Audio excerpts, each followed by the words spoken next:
আজ খবরের পত্রিকা থেকে শুরু করে ফেসবুক, ইউটিউব, ইনস্টাগ্রাম, সোশ্যাল মিডিয়াগুলো স্ক্রল করলে দেখা যায় চতুর্দিকে শুধু ধর্ষণ আর ধর্ষণ। বড় দুঃখের বিষয়, এই সকল ধর্ষণের সাথে জড়িত 95% যুবক। আজ একজন তো কাল আরেকজন। আফসোস, আজকের যুবকদের নৈতিক চরিত্রের অবক্ষয় কোন পর্যায়ে গিয়ে দাঁড়িয়েছে। যৌন ক্ষুধায় তারা আজকে হিংস্র হয়ে উঠেছে। আখিরাতের কথা তো তারা ভুলেই গিয়েছে, কিন্তু দুনিয়াতেও চরম শাস্তি ও লাঞ্ছনার জীবন ভোগ করতে হবে সেদিকেও তারা বেখেয়াল। হে আমার প্রিয় ভাই, তোমাদেরকে লজ্জা দেওয়ার জন্য আমি এসব কথা বলছি না।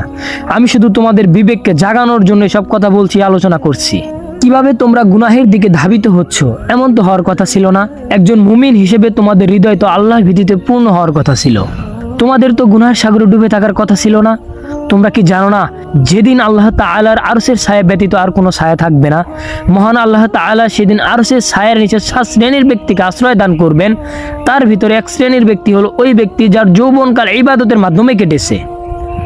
তাদের আরেক শ্রেণী হলো এমন ব্যক্তি যাকে কোনো অভিজাত রূপসী নারী আহ্বান করলো, কিন্তু সে জবাবে বলল, ইন্নী আখাফুল্লাহ, আমি আল্লাহকে ভয় করি। আজ কোথায় তোমাদের আল্লাহর ভয়, যে ভয় তোমাদের গুনাহ থেকে বিরত রাখবে, গুনাহের সুযোগ পেয়েও তা থেকে পালিয়ে বেড়াবে? কোথায় আজ সেই সোনালী দিনের মুক্তা ঝরা ঈমানওয়ালা যুবক যারা গুনাহ থেকে পলায়ন করবে শুধুমাত্র আল্লাহ সুবহানাহু ওয়া তাআলার ভয়ে?